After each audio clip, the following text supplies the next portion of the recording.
대구 하면 가장 유명한 것 무엇이라고 생각하십니까? 사과. 예. 그런데 대구에는 사과밭이 없더라고요. 그렇죠? 근데 과거에부터 우리나라에서 대구 그러면 사과 그랬잖아요. 가끔씩 이제 제 친구들이 이 다른 지역에 사는 제 친구들이 이제 저를 만나러 이제 대구에 와요. 와서는 처음에 하는 말이 대구에서 제일 맛있는 게 무엇인가 물어요. 여러분 대구에서 제일 맛있는 게 뭡니까? 딱히 없어요. 그러죠? 예. 대구는 딱히 이렇게 자랑할 만한 뭐 전주 비빔밥 뭐 이런 게 없잖아요. 제가 이 대구에서 먹어본 중에 가장 이 다른 곳에 없는 것 중에 맛있었던 것이 무엇이냐면요. 돼지찌개. 이게 다른 지역방에 가면요. 김치찌개에 돼지고기를 넣는 건 있지만은 돼지고기만 넣고 파 뭐 이렇게 숟갈 넣고 이렇게 했는 그런 돼지찌개는 다른 지방에는 없어요. 그래서 제 친구들 오면요. 돼지찌개 집에 딱 데리고 가거든요. 와, 맛있다 그래요. 맛있다 그러면 잘 먹어요. 그리고 또 이제 하는 말이 뭐냐면 대구에서 제일 갈 만한 곳이 어디냐 그래요. 없어요. 그러죠? 예. 팔공산? 뭐 팔공산 딱히 그래도 뭐 볼 게 별로 없잖아요. 차 타고 한 바퀴 도는 거 외에는 산에 올라가지 않는 뭐 별 게 없잖아요. 그런데 제일 갈 만한 곳이 어디냐 이렇게 묻는데 대답하기도 전에 우리 친구들이 이야기합니다. 저거 뭐냐고 저거. 그게 뭐냐면 저기 3호선 지상철도 3호선 있잖아요. 저거 보고 되게 신기하게 생각합니다. 저도 처음 왔을 때 저거 보고 너무 신기해갖고는 제가 2번 탔어요. 타고 왔다 갔다 왔다 갔다 이렇게. 제 친구들도 와갖고는 저거 한번 타보자고 꼭 이렇게 놀이동산에 놀이기구 같이 생겼잖아요. 막 이렇게 그래 저거 타고는 이제 쭉 가갖고는 수승못에 가서 수승못 한 바퀴 돌고 커피 한 잔 마시면요 좋아합니다. 혹시 다른 지방에 사는 분들 놀러 오면요 저거 한번 태워갖고 수승못 가면요 좋아합니다. 그런데 대구에 살면서도 저거 한 번도 안 타본 사람도 많이 있어요. 그러죠? 혹시 한 번도 안 타보신 분? 나는 아직 한 번도 못 타봤다. 예, 뭐 있지만은 뭐 부끄러워서 손을 안 드시겠죠. 분명히 있을 거예요. 분명히 있을 거예요. 예. 왜 그러냐면 너무 가까이에 있기 때문에 그것이 특별하다 생각을 잘 못하는 거예요. 서울 토백이가 남산에 안 올라가본 토백이들이 엄청 많거든요. 이와 같이 가까이에 있으면요 그것이 특별하다 그러한 생각을 잘 못하는 거예요. 뭐 다른 멀리 갈 것도 없이 우리 가장 특별하면서 가까이 있지만은 가장 특별하게 대하지 않는 사람 있잖아요. 누굽니까? 남편과 아내. 네. 가장 특별하고 가장 이렇게 어떤 중요한데 가장 특별하지 않게 다른 사람에게는 친절해도 아내한테는 불친절하고 다른 사람한테는 다른 사람 말하면 막 웃고 막 하면서도 남편이 이야기하면 그냥 얘기를 막 꼬라보고 막 그러잖아요. 예. 왜냐하면 너무 가까이 있으니까 너무 가까이에 있으니까 소중한 것을 잘 모르는 거예요. 오늘 말씀이 바로 이제 이런 말씀을 전하려고 합니다. 이런 의미를 가지고 있습니다. 오늘 말씀의 제목이 지혜는 어디에 있는가 세 번째. 이 제목을 정할 때마다 우리 교회 이지혜 집사님 계시잖아요. 그래서 지혜가 어디 있는가 어딘가 있겠죠. 예, 지혜는 어디인가 세 번째. 첫 번째 뭐라고 했는지 기억나십니까? 첫 번째는 지혜는 여호와를 경외하는 곳에서 있다 그랬어요. 두 번째는 부모를 공경하는 것에 있다 그랬어요. 공경한 권위를 인정하는 것에 있다 그랬어요. 오늘 세 번째는 삶의 현장 속에 지혜가 있다라는 것입니다. 지혜가 어디 있습니까? 우리의 살아가는 모든 곳에 있다. 오늘 말씀을 통해서 그 말씀을 하고 있습니다. 오늘 말씀을 보면요. 이 지혜를 마치 사람처럼 의인화해서 표현하는 것을 볼 수 있습니다. 우리 20절 가서 한번 보실까요? 20절, 21절을 보시면요. 지혜가 길거리에서 부르며 광장에서 소리를 높이며 시끄러운 길목에서 소리를 지르며 성문 어귀와 성중에서 그 소리를 발하여 이르되. 지혜가 길거리에서 소리를 지른대요. 지혜는 어떤 사람이 아니잖아요. 그런데 지혜가 소리를 지른다 그래요. 의인화 이런 것을 보고 의인화라 그러잖아요. 지혜가 소리를 지르는데 어디에서 지릅니까? 길거리, 광장, 시끄러운 길목, 성문 어귀, 성중, 곧 솔로몬 시대에 이 성의 그 성 안에 있는 모든 것을 이야기하잖아요. 즉 무엇을 말합니까?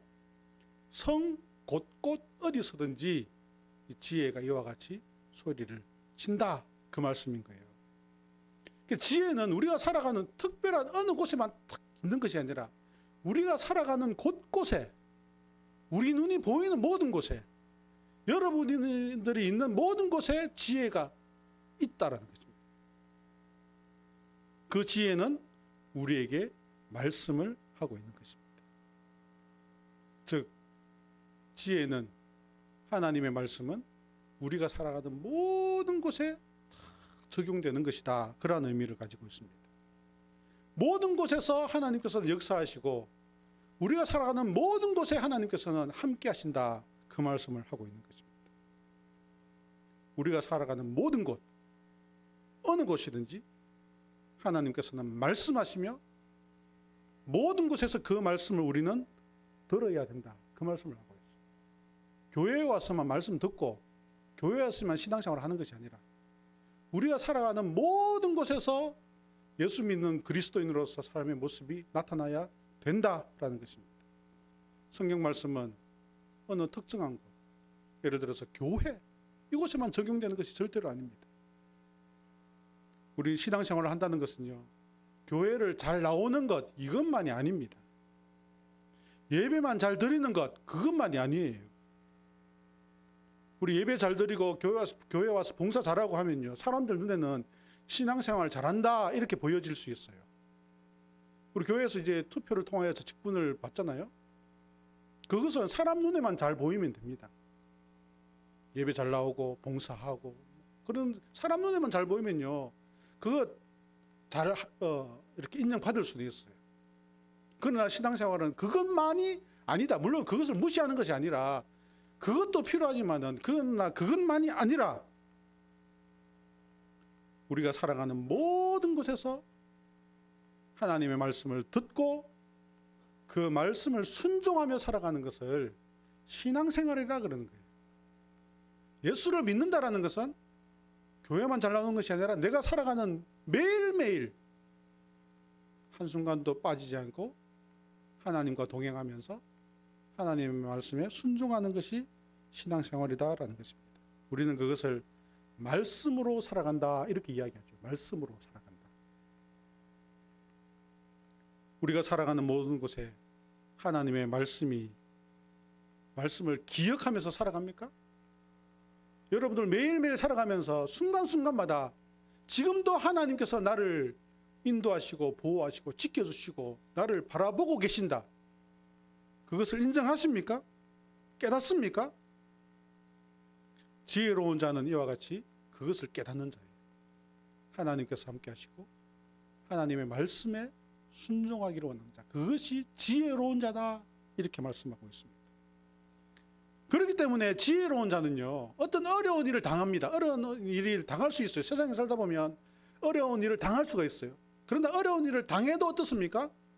그 순간에도 하나님께서 함께 하신다는 것을 알아요, 몰라요? 아는 거예요. 그 어려움을 당해도 그것 어려움 때문에 실망하고 좌절하고 포기하고 그렇게 합니까? 아니에요. 지혜로운 자는 어떠한 어려움 가운데서도 지금도 하나님께서 나와 함께 계셔, 이것을 믿고 믿음으로 살아가며 새 힘을 내는 거예요. 좌절하고 포기하고 원망하고 불평하고 그러지 않습니다. 우리가 신앙생활을 하면 항상 기뻐한다 그러죠. 데살로니가 전서에 보면 5장에 보면 항상 기뻐하라 라는 말씀이 있잖아요. 우리가 그런 이야기 가끔씩 할 때가 있어요. 어떻게 사람이 항상 기뻐하냐고. 슬픈 일도 있고 괴로운 일도 있는 거지. 그런 이야기 합니까, 안 합니까? 하죠. 물론 인생에는 그 희노애락이 다 있습니다. 그러나 어떠한 그런 상황 가운데서도 성경은 우리에게 항상 기뻐하라라고 해요. 어떻게 항상 기뻐할 수 있습니까? 상황이 나쁜데 어떻게 기뻐할 수 있어요? 그러나 그러한 나쁜 상황임에도 불구하고 여호와 하나님께서 지금 나와 함께 하시기 때문에 우리는 그 상황이 힘들고 어렵지만 기쁨으로 이겨낼 수가 있는 것입니다. 지혜로운 자는 항상 기뻐할 수 있는 것이 그 이유 때문에 그렇습니다. 그렇기 때문에 예수를 믿으면요, 기쁠 수밖에 없어요. 왜냐하면 어떤 상황에서도 하나님께서 함께 하시니까 기쁠 수밖에 없는 거예요. 반대로 하나님께서 언제나 함께 하시는데 그것을 기억하지 못하고 인정하지 않고 믿지 않고 살아가면 어떻게 됩니까?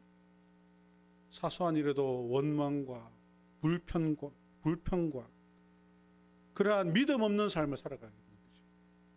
기쁨이 전혀 없습니다. 늘 괴로워요. 왜 나는 내만 이런 인생을 살아갔느냐?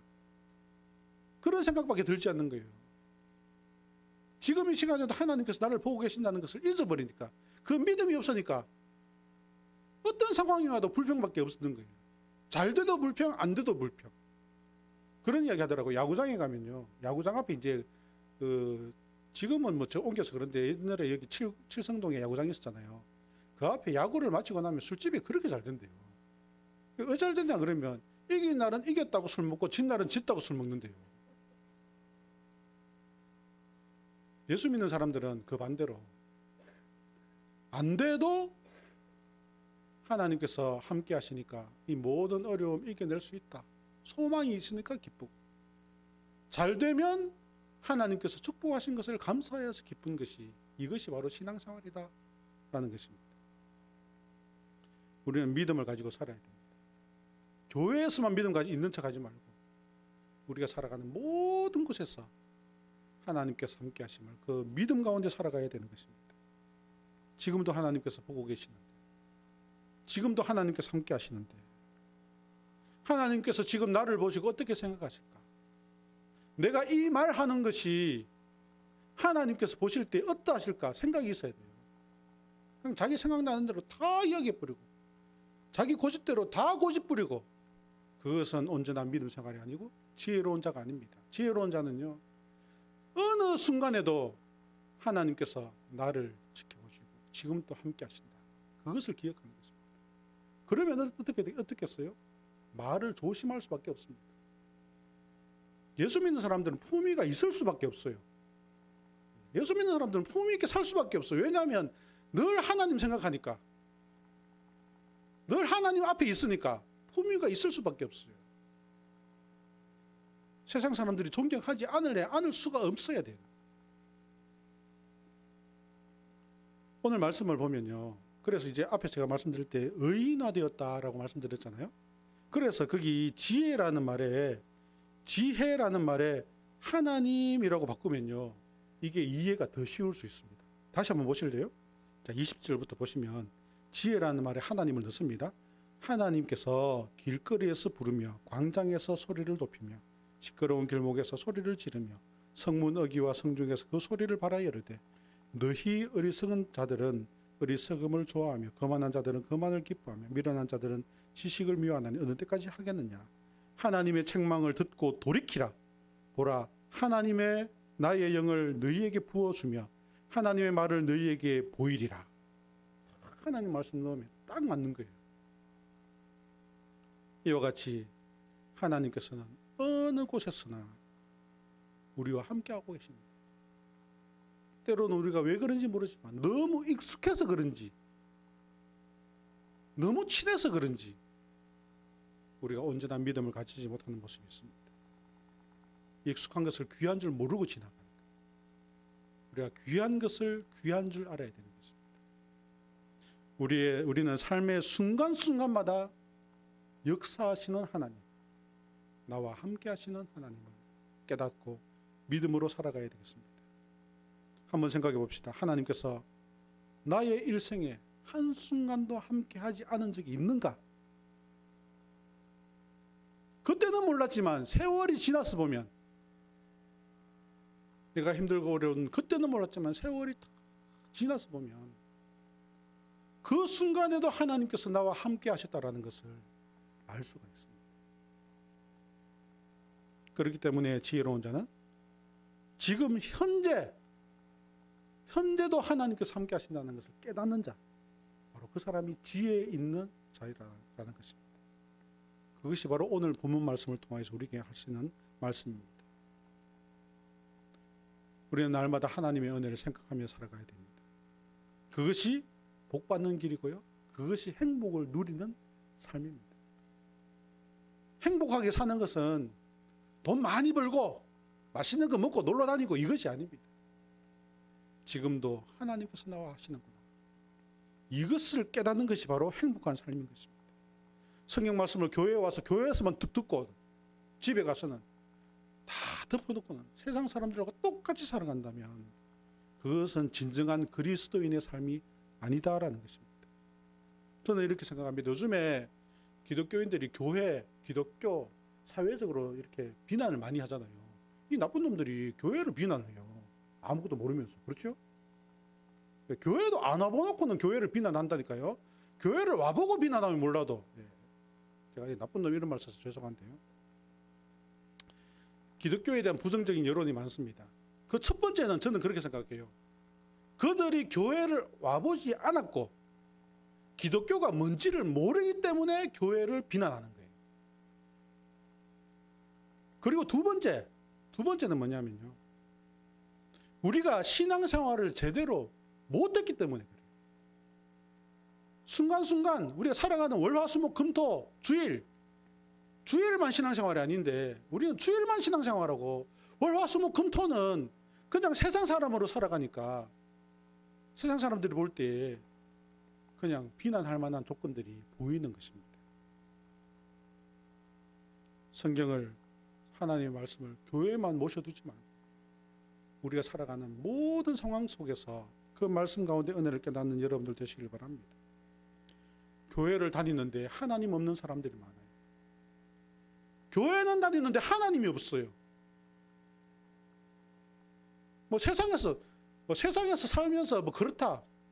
그래도 조금은 이해해 주는데 요즘에 보면요. 주일날 교회에서도 하나님이 없는 그런 모습을 나타내는 그런 모습도 있는 것이 사실이잖아요. 우리 가운데.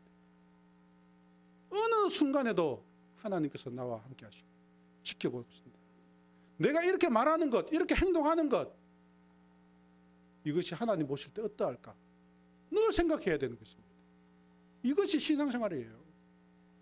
하나님 없이 그냥 내 하고 싶은 것 다 하는 것 그것은 신앙생활이 아닙니다. 믿음 없는 거예요. 그것은. 참으로 안타까운 겁니다. 24절을 한번 가서 볼까요? 24절. 내가 불렀으나 너희가 듣기 싫어하였고 내가 손을 폈으나 돌보는 자가 없었고 30절 가서 보시면 나의 교훈을 받지 아니하고 나의 모든 책망을 업신여겼습니다. 하나님의 말씀이 전파되어짐에도 듣지 않아요. 받지 않아요. 무시합니다. 하나님의 말씀을 하나님의 말씀으로 인정을 하지 않아요. 주일날 교회에 와서 말씀을 듣고도 내 마음에 받지를 않아요. 설교 말씀을 들으면서 하나님의 말씀이 대언되어짐을 깨달아야 되는데 또 저런 소리 한다. 이러는 분들이 있다니까요. 그것은 하나님을 안 믿는 겁니다. 메시지가 전해질 때에 그 말씀이 내 마음에 찔린다. 거부감이 생긴다. 그것은 내가 죄가 있기 때문에 그런 거예요. 그럴 때 하나님 앞에 순종하며 나와야 돼요. 들어도 듣지 못한 채 합니다. 모르는 척해요. 그냥 무시합니다. 결국 오늘 말씀을 보면요. 그러한 자들을 하나님께서 모른 채 한다 그래요. 이게 얼마나 무서운 일입니까? 하나님께서 그들을 모른 채 한대요. 그들이 하나님 찾아와서 이제 어려울 때 찾아와서 하나님 도와주세요. 하나님 나 너 모른다. 그런다는 거예요. 네가 나를 무시하는 것만큼 나도 너 모른다. 여러분 그렇게 되면 어떻게 되겠습니까?